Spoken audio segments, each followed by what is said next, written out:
Hello दोस्तों, मैं हूं रंजीत सिंह। आपके अपने YouTube चैनल मैथ ओके पर आपका स्वागत है।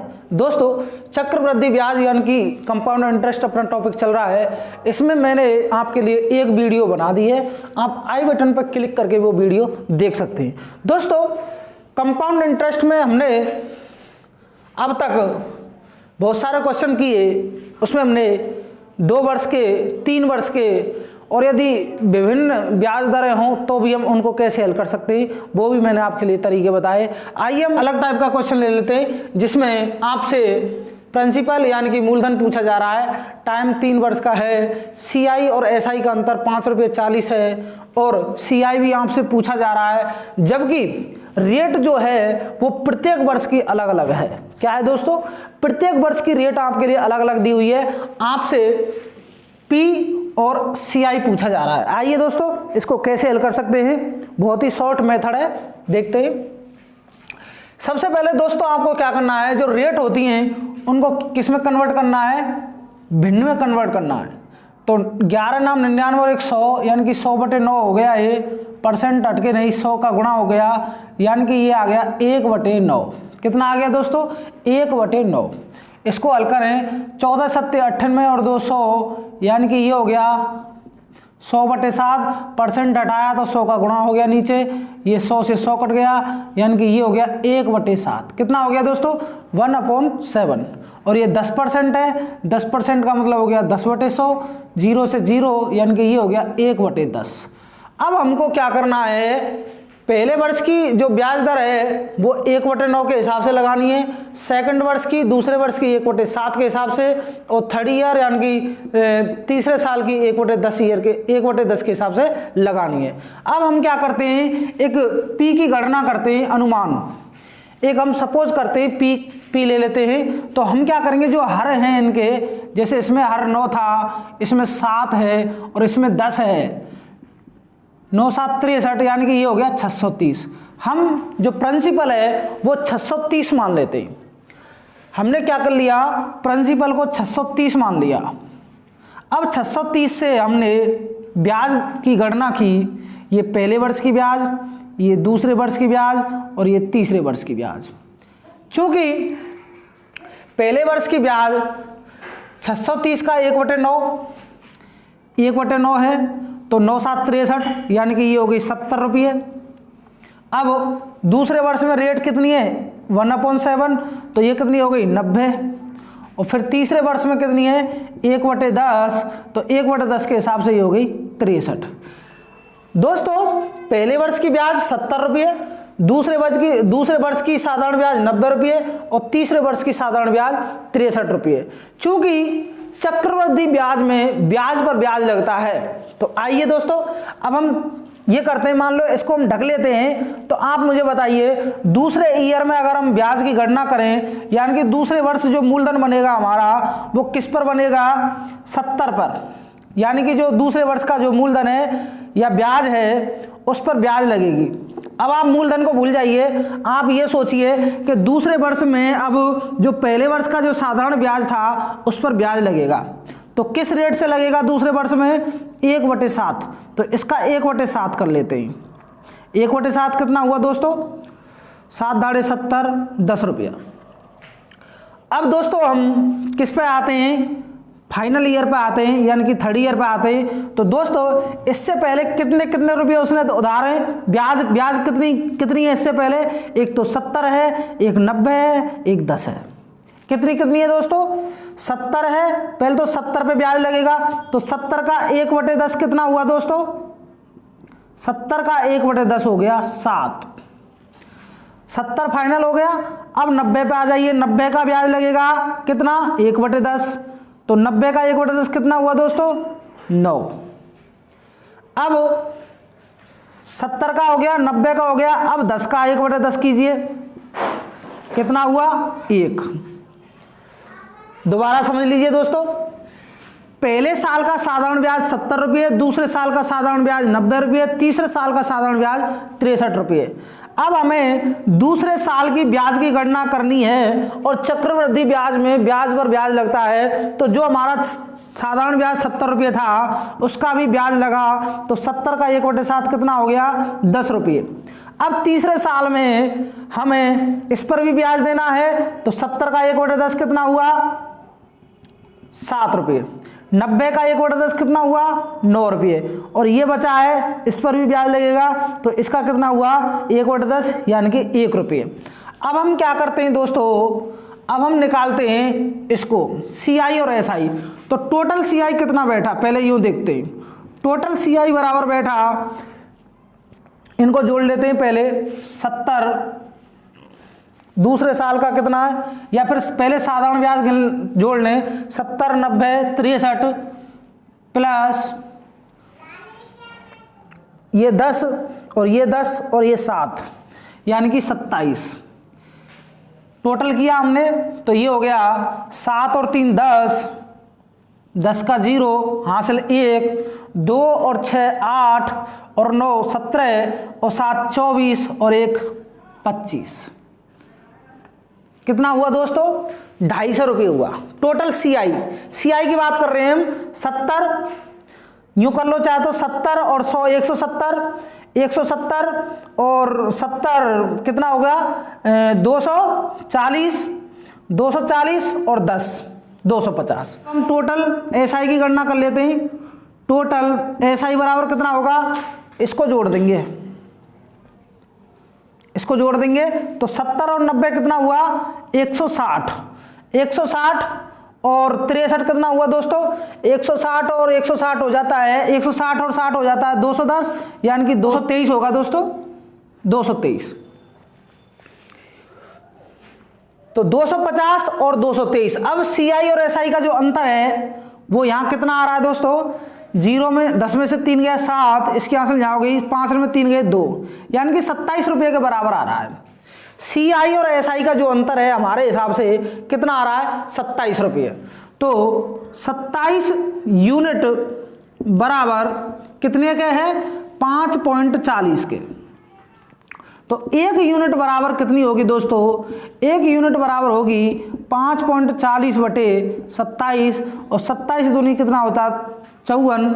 27 दूनी कितना होता है दोस्तों? हम यहाँ करते हैं पॉइंट हटा के 100 कर लेते हैं यहाँ, और 27 दूनी 54 यानी कि ये 20 बार कट गया, 0 से 0 कट गई यानी कि ये हो गया 0.2। कितना आ गया दोस्तों? 0.2। तो P की गणना हम करते हैं दोस्तों, यानी कि P बराबर हो जाएगा, P हमने माना था 630, तो 630 गुणा 0.2 करेंगे, 0 2 3 6 और 2 6 12, एक छोड़ के पॉइंट लगाएंगे यानी कि ये हो गया 126 रुपये। दोस्तों हमसे P पूछा था, P का मान हमने निकाल दिया। अब हमसे पूछा जा रहा है CI यानी कि कंपाउंड इंटरेस्ट, और कंपाउंड इंटरेस्ट का टोटल निकल के आया था इस हिसाब से 250। कितना आया था दोस्तों? 250। तो 250 यूनिट की वैल्यू हम निकाल देंगे। 0.2 गुणा किया तो ये हो गया 500, पॉइंट लगा के 0 हटा दी यानी कि ये हो गया 50 रुपये। आइए दोस्तों दूसरा सवाल है। मूलधन 20,000 रुपये, रेट 20%, टाइम 1 वर्ष 6 माह है, चक्रवृद्धि ब्याज की गणना करनी है और दर अर्धवार्षिक दिए है। तो दोस्तों हमें 2 चीजों का ध्यान रखना है, एक तो अर्धवार्षिक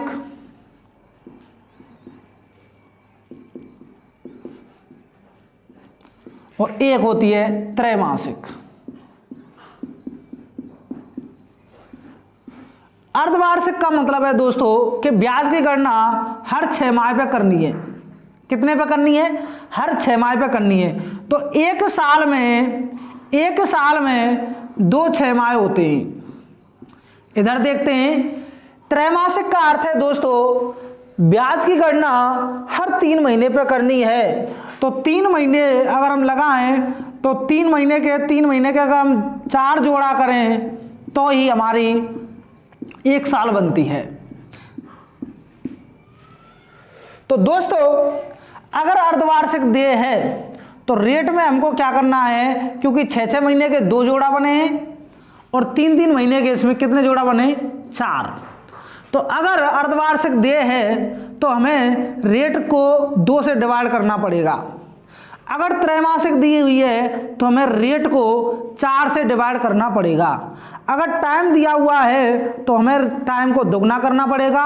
यहाँ अगर टाइम दिया हुआ है तो इसे 4 गुना करना पड़ेगा। तो आइए दोस्तों ले लेते हैं इस सवाल को।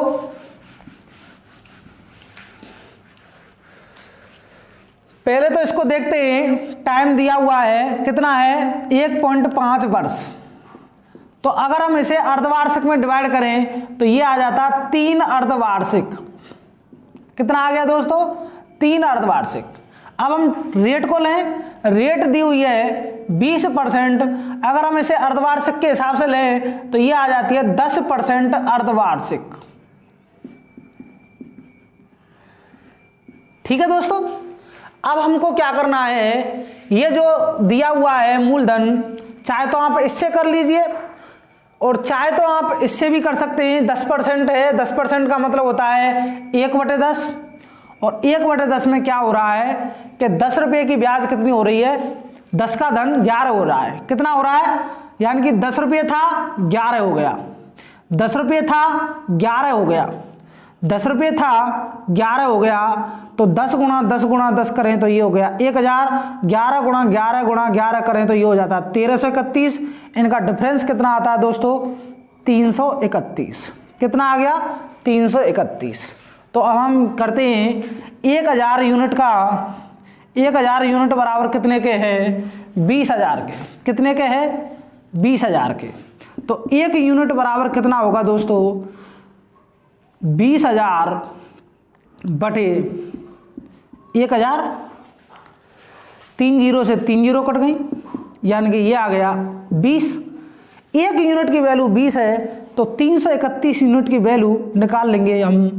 331 यूनिट की वैल्यू हम आसानी से निकाल लेंगे।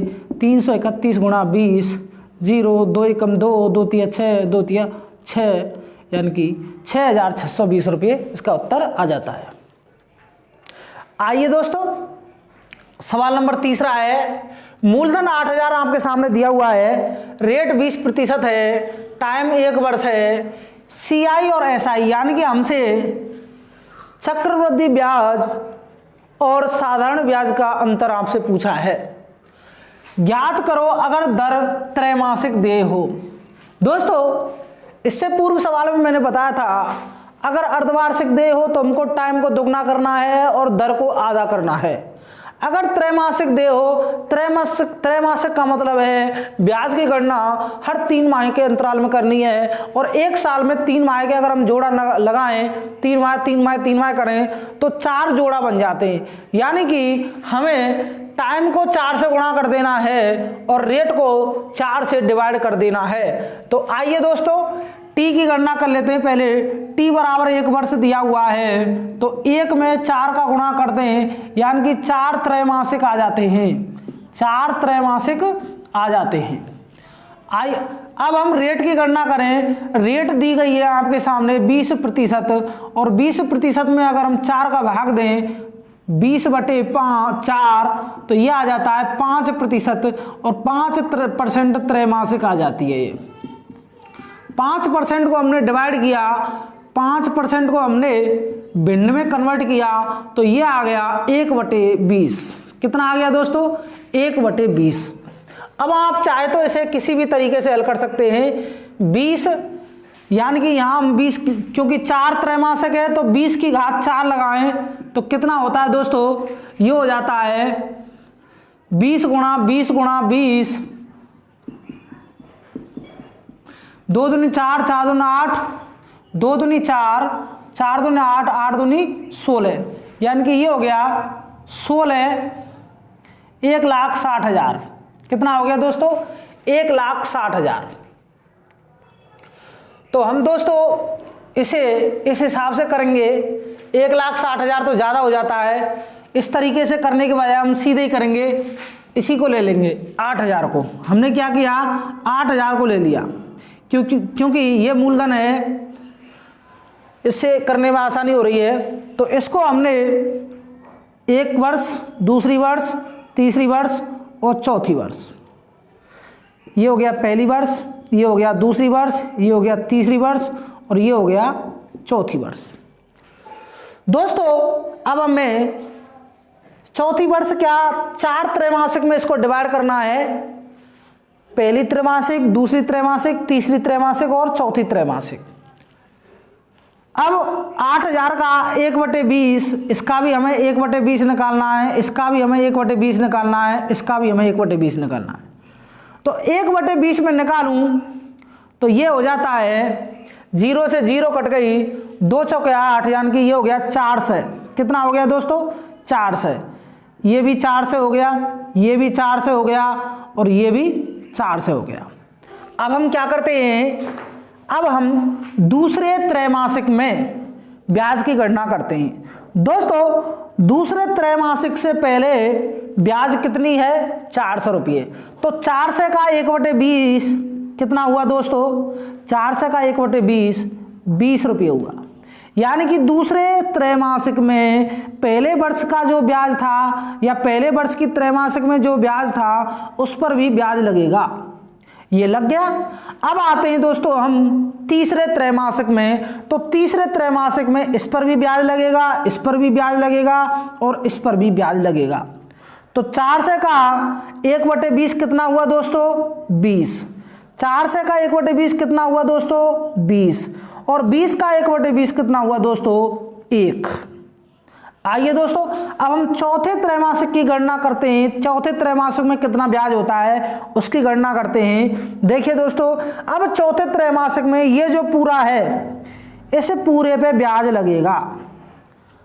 तो आइए कैलकुलेट करते हैं। 400 का 1/20 कितना हुआ? 20।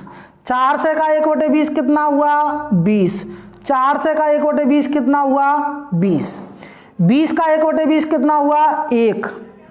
20 का 1/20 कितना हुआ? 1। और 20 का 1/20 कितना हुआ? 1। और 1 का 1/20 कितना हुआ दोस्तों? 0.05। तो यहां तक हमने इसको हल किया। ये ब्याज कैलकुलेशन हमने की 4 त्रैमासिक की। अब हम क्या करते हैं दोस्तों, ये जो बीच का जो होता है, यानी कि अगर हम इसको छोड़ दें साधारण ब्याज को, तो ये जो होता है वो है CI और SI का अंतर होता है दोस्तों। ये जो होता है बीच वाला पार्ट, नीचे वाला पार्ट, ये CI और SI का अंतर होता है। अब हम इसको जोड़ लेते हैं। 20 कितने हैं पहले इनकी गणना कर लेते हैं। 1 2 3 4 5 6, यानी कि 20 कितने हैं दोस्तों? 6। कितना हो गया? 120। अब एक की गणना कर लें। 1 2 3 4, 4 1 हैं। 1 कितने हैं? 4। तो ये हो गया 4। और नीचे अब कितना है? 0.05, यानी कि ये हो गया 0.05। इसको जोड़ लें। 5 0 4 2 और 1, यानी कि इसका जो ब्याज होगा CI और SI का अंतर होगा वो 124.05 होगा। आइए दोस्तों सवाल नंबर चौथा है। 225 रुपये का धन 2 वर्ष में 256 रुपये हो जाता है, दर ज्ञात कीजिए। तो दोस्तों देखते हैं, ये 225 है और ये धन कितना हो रहा है? 256 हो रहा है। 225 रुपये का धन कितना हो रहा है दोस्तों? 256। अब हम क्या करते हैं, इसको पहले तो काट लेते हैं। ये कितने से कट रहा है? 2 और 2 4 और 1 5 9, 6 और 5 11 और 2 13, यानी कि ना तो ये 3 से कट रहा है ना ये 3 से कट रहा है। तो अब हम क्या करेंगे, इसको सीधे ही इसके वर्गमूल निकालेंगे, इसका भी वर्गमूल निकालेंगे। तो 225 का वर्गमूल कितना होता है दोस्तों? 225 का वर्गमूल होता है 15 और 256 का वर्गमूल कितना होता है? 16, यानी कि 15 रुपये कितने हो गए? 16। तो 15 रुपये कितने हो रहे हैं? 16। कितने का अंतर आ रहा है? 1 रुपये का। कितने पे आ रहा है? 15 पे। इसको कर लेंगे। 15 छिक्की 90, 15 छिक्की 90, 6 सही 10/15 और काटने से 5 दूनी 10, 5 तिया 15, यानी कि ये आ जाएगा 6 सही 2/3%। आइए दोस्तों, सवाल नंबर 5वां है, 1,02,400 रुपये का धन 3 वर्ष में 1,45,800 रुपये हो जाता है, दर ज्ञात कीजिए। दोस्तों ये रुपये कितने हो जाते हैं, इतने रुपये हो जाते हैं। अब हम क्या करते हैं दोस्तों, 0 से 0 काट देते हैं पहले तो। अब हम इसको और देख लेते हैं, क्योंकि 2 से ये कट जाएगा, 2 पंजे 10, 2 एकम 2, 2 दूनी 4, इसको काटें, 2 सत्ते 14, 2 दूनी 4, 2 नाम 18, तो ये 512 हो गया और ये 729 हो गया। अब 512 का अगर हम घनमूल निकालें तो कितना आता है दोस्तों, इसका घनमूल निकालें तो कितना आता है, देखिए 512 के खंड कर लेते हैं, 2 दूनी 4, 2 पंजे 10, 2 छिक्की 12, 2 एकम 2, 2 दूनी 4, 2 अट्ठे 16, 2 छिक्की 12, 2 चौके 8, 2 तिया 6, 2 दूनी 4, 2 से ये हो गया, 2 एकम 2, 2 छिक्की 12, 2 अट्ठे 16, 2 चौके 8, 2 दूनी 4 और 2 एकम 2। तो 3-3 का जोड़ा देखते हैं, इसमें कितने बन गए दोस्तों, 3-3 का जोड़ा बन गए, 3-3 का जोड़ा बन गए 3, यानी कि 2 की पावर 3 और 2 की पावर 3 का मतलब होता है 8। ऐसे ही 729 के करेंगे हम दोस्तों, 729 का कर लेते हैं, 7 और 2 9, 9 और 18, यानी कि इसमें 3 का भाग जाएगा, 3 दूनी 6, 3 चौके 12, 3 तिया 9। अब इसको करें, 3 4 7 और 2 9, 3 का चला जाएगा, 3 अट्ठे 24, 3 एकम 3, फिर 3 का चला जाएगा, 27 तिया 81 होता है, फिर 3 का चला जाएगा, 3 नाम 27, फिर 3 का चला जाएगा और फिर 3 का चला जाएगा। तो दोस्तों 3-3 के कितने जोड़ा बन गए, 2, यानी कि इसका आ जाएगा 3 की पावर 2, यानी कि 9, यानी कि 8 रुपये 9 रुपये हो जाते हैं। 8 रुपये कितने हो जाते हैं, 9 रुपये, यानी कि हमें 1 रुपया ब्याज प्राप्त हो रहा है। कितने पर हो रहा है, 8 पे हो रहा है। इसको भाग देंगे, 12 अट्ठे 96, 4 बचे, 4/8 हो गया, 4 से ये 2 बार कट गया, 12 सही 1/2% इसका दर आ जाएगी। तो दोस्तों आपने देखा 225 का धन 256 हो रहा है। इसमें रेट अगर पूछी थी तो 6 रुपये, 6 सही 2/3% आता है। ऐसे ही इसमें हमने रेट निकाली तो 1 रुपया निकलता है, 8 से 9 रुपये हो रहा है, तो 1/8 गुणा 100 करेंगे तो 12.5% होता है। दोस्तों आपने मेरी वीडियो को अंत तक देखा, आपका बहुत बहुत धन्यवाद। दोस्तों यदि आप मेरे चैनल पर नए हैं तो प्लीज़ चैनल को सब्सक्राइब कर लें और बगल में बेल आइकन का बटन है उसे भी दबा लें, ताकि आने वाली वीडियोज़ की नोटिफिकेशन सबसे पहले मिल सकेगी। सब्सक्राइब कीजिए हमारे चैनल को और बेल आइकन को दबाइए हमारी लेटेस्ट वीडियो सबसे पहले देखने के लिए।